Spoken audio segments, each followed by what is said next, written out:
En primer lugar va a hablar el doctor Sebastián Bouvet del Colegio de Abogados de La Plata sobre la ponencia se titula Corrupción y garantías constitucionales, ley del arrepentido. Bueno, ¿se escucha? Vamos a tratar de ser un poco sintético por cuestiones de tiempo. Y lo que yo voy a hablar es cómo las actuales investigaciones en materia de corrupción afectan algunas garantías básicas del proceso penal.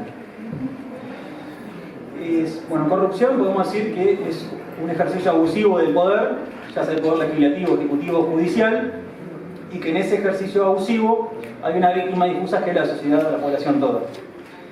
Intervienen los funcionarios públicos y muy a menudo el sector privado también en una interacción dialéctica. Tenemos diferentes normas internacionales a las cuales ha adherido la Argentina. Asimismo, el Código Penal ya de 1921 regula delitos contra la administración pública, cohecho, activo, pasivo, prevaricato, manipulación de caudales públicos, acciones ilegales, negociaciones compatibles con la función pública. Y a su vez tenemos una oficina anticorrupción que se encarga de prevenir e investigar estos delitos, y tenemos una ley de ética pública que regula prohibiciones, incompatibilidades y demás del ejercicio de la función pública. Es decir, tenemos normativa que viene de hace tiempo que regula la materia. La pregunta es por qué ahora se empezó a hablar con tanto énfasis sobre estas causas de corrupción. Hay diversos factores, entiendo yo. Bueno, en primer lugar, creo que se empezó a visibilizar el efecto negativo que tiene la corrupción para las poblaciones. Por ejemplo, impide el cumplimiento de derechos humanos básicos como el acceso a la salud, al agua, a la educación. Por otro lado, también yo creo que colaboraron mucho las causas conocidas a nivel internacional, el caso FIFA, Odebrecht, funcionarios del FMI, presidentes vinculados a estas causas. Y a su vez el capitalismo propio del siglo XXI también creo que hizo lo suyo. Es decir, un capitalismo que busca siempre el máximo provecho al menor costo. Y en esto, empresas, por ejemplo, han conseguido su cómplice en funcionarios públicos para recibir beneficios, siempre a cambio de algo, ¿no? Por supuesto. Y en Argentina se empezó a acelerar este proceso de investigación, digamos, con algunas irregularidades en la legislación, pero bueno, se empezó a acelerar, ya que hay organizaciones internacionales que vienen haciendo recomendaciones desde hace tiempo, como la OCDE. Y en ese contexto, la Argentina sancionó la ley de responsabilidad penal de las personas jurídicas, la ley del arrepentido de la que vamos a hablar un poco, y un intento de ley de extinción del dominio con algunas serias afectaciones constitucionales. ¿Qué noto yo en estas investigaciones? Sobre todo se llevan contra funcionarios públicos de la anterior gestión, que se viola la garantía del principio de inocencia a través del uso abusivo de la prisión preventiva. La prisión preventiva, como ya sabemos, es excepcional, digamos, es cautelar, digamos, es para asegurar los fines del proceso. Ya está en los pactos internacionales, el Pacto Internacional de Derechos Civiles y Políticos, artículo 9.2, Convención Interamericana de Derechos Humanos, artículo 8.2, el informe 3507 de la Comisión Interamericana de Derechos Humanos, que dice que la prisión preventiva no se puede fundar en la peligrosidad del sujeto, ni la posibilidad de que cometas delitos en el futuro, como si tampoco en la repercusión social del hecho. Es un tema importante, digamos, es decir, no puedo fundar la prisión preventiva en la repercusión del hecho. Asimismo, el fallo de la Corte Interamericana de Derechos Humanos, el caso López Álvarez, que dice que tampoco puedo fundar el encarcelamiento cautelar en el tipo de delito cometido, que es un tema muy importante. Y tenemos también jurisprudencia de la Corte Suprema, que dice que se debe determinar en forma precisa y clara cuál es el peligro procesal. ¿Qué veo yo, por ejemplo, en algunos fallos? Que se fundamenta en el patrimonio del imputado. Es decir, para algunos jueces hay peligro procesal porque estamos hablando de un imputado que tiene un patrimonio importante. Lo que no dicen estos fallos es cómo ese patrimonio se constituye en un peligro procesal. En otro supuesto, como el fallo de Julio De Vido, está fundado en los lazos que generó el funcionario durante el ejercicio de la función pública. Es decir, creó determinados vínculos que aparentemente se mantendrían vigentes y les posibilitarían eludir el accionar de la justicia. Lo que no dice ese fallo es cómo esos vínculos permitirían eludir el accionar de la justicia. Y cabe preguntarse entonces, ¿quién no tiene patrimonio no puede eludir el accionar de la justicia? ¿O quien no tiene vínculos políticos no puede eludir el accionar de la justicia? Bueno, ahí estos fallos adolecen de fundamentación.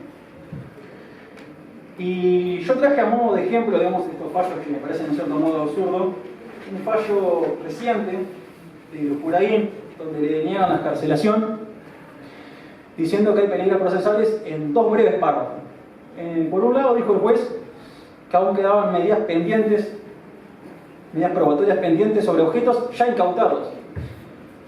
Ahí me resulta difícil pensar que sobre un objeto que ya fue incautado y que está en manos de la justicia, pueda el imputado llegar a entorpecer la investigación. Y otro argumento muy absurdo es que supuestamente también hay eventuales sujetos que podrían acogerse a la ley del arrepentido y que brindarían información sobre este sujeto que también generaría algún peligro procesal. Pero eso no es nada. En un párrafo, en esta causa, el juez dice que no se requiere la acreditación concreta de una conducta por parte del imputado de que efectivamente haya entorpecido de algún modo la investigación, sino que resulta suficiente las circunstancias objetivas. Es decir, viola tajantemente todo lo que hablé de la Convención Interamericana de Derechos Humanos, la jurisprudencia de la Corte Interamericana de Derechos Humanos y las recomendaciones de la Comisión. Pero vuelvo sobre un punto que también remarqué. El juez se basa en la naturaleza del hecho, es decir, de hecho como un acto de corrupción. Ya lo dijo también la Corte Interamericana, es decir, no te podés basar en los hechos para fundamentar una prisión preventiva, porque cuando yo analizo el hecho, estoy jugando el fondo, lo material, y eso queda para un momento procesal posterior, que es el debate del juicio oral. Todo lo anterior, fundado en eso, es un encarcelamiento punitivo y no preventivo cautelar como debe ser. Es decir, yo entiendo que se está haciendo un uso abusivo de la prisión preventiva, afectándose esta garantía del principio de inocencia, en estas causas de corrupción. Pero también veo otras afectaciones en la ley del arrepentido, de la cual ahora va a hablar la doctora Sandrino, que sintéticamente podemos decir que la ley del arrepentido permite recibir una minoración de la carga punitiva al momento de dictado de sentencia a cambio de información que brinda el imputado. Información que de algún modo contribuya a esclarecer la investigación. Si yo brindo información y después la escala penal se me va a reducir a la de la tentativa, 44 del Código Penal. Y durante el proceso se va a tener en cuenta para recibir la excarcelación. ¿Qué se requiere para esto? Que el sujeto imputado brinde información, diga cuál ha sido su participación en el hecho delictivo y brinde prueba que respalde ello. Eso, entiendo yo, es autoincriminación. Es decir, tenemos otra garantía constitucional afectada. Claro que alguno podría decir, pero es libertad del sujeto acogerse al beneficio, tiene defensor desde el momento cero. A su vez, el dictado de la sentencia no se puede basar exclusivamente en la información brindada por el imputado, y a su vez hay un juez que debe homologar el acuerdo entre el fiscal y el imputado, por lo tanto haría un control de legalidad. Sí, eso es cierto. Pero volviendo al estado actual de prisión preventiva, digamos, o si fuera una industria, como dijo un colega hoy temprano, cualquier sujeto, digamos, que sabe que va a ser investigado por causas de corrupción o que está siendo investigado, sabe que va a recibir la prisión preventiva y la única vía de acceso a la libertad se presenta el acogimiento de esta ley. Entonces, la libertad, yo entiendo, se ve cercenada. Ese acuerdo homologado adolece de nulidad, porque todo acto jurídico debe ser con discernimiento, intención y libertad. Y entiendo que acá la libertad sería ampliamente restringida en estos casos. Por eso entiendo que es una figura extorsiva, que se utiliza para presionar, algo así como el juicio abreviado, digamos. Es decir, presiona al imputado con la prolongación del encarcelamiento preventivo y con la extensión, digamos, de la realización del debate oral de acá a años, por lo tanto, tienden a aceptar la propuesta del fiscal, que por ahí es bastante irracional conforme al hecho cometido, o supuestamente cometido. Eso por un lado. También veo otra afectación al principio de igualdad en la ley del arrepentido, porque recibe un tratamiento punitivo menor quien se acoge a la ley que quien decide hacer uso del derecho a guardar silencio. Y por último también veo que se ve afectado de cierta forma el principio resocializador, que está en los pactos internacionales, la 24.660 y 12.256 de la provincia de Buenos Aires, que nos dice que la pena debe ser para readaptación social. Imaginemos una estructura delictiva dedicada a la trata de personas. Una persona, digamos, que comete esos actos con voluntad, con conocimiento, que recibe un tratamiento punitivo menor, una sentencia baja y atraviesa el proceso en libertad. Pero ¿alguien piensa que quizás ahí se cumple el principio resocializador, independientemente de que las penas cumplan o no esa finalidad, ¿no? Bueno, yo creo que acá van a quedar pueden llegar a quedar afuera varias situaciones no queridas por el legislador, velándose este principio también. Es decir, con estas breves palabras yo lo que no quiero hacer es una apología de la impunidad en materia de corrupción. No, creo que se debe investigar porque efectivamente se afectan derechos humanos cuando hay corrupción en los estados, ya que se afecta el cumplimiento de los servicios públicos, disminuyen las arcas del Estado y demás. Pero nunca a costa de garantías constitucionales básicas y elementales que tenemos, no solo en el proceso penal, sino en la vida común, en la cotidianidad de los ciudadanos. Y por último, quiero remarcar algo que es una obviedad de quienes ejercemos el derecho penal, que esta situación sobre la prisión preventiva se ve en todos los casos. Prisiones preventivas infundadas, con peligros procesales que no existen.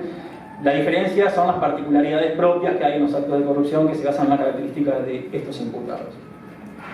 Así que bueno, en conclusión, entiendo que si avanzamos con la investigación de estas causas, debemos afinar más a la hora de legislar, porque de ninguna manera debemos resignar garantías constitucionales básicas e indispensables para la convivencia humana.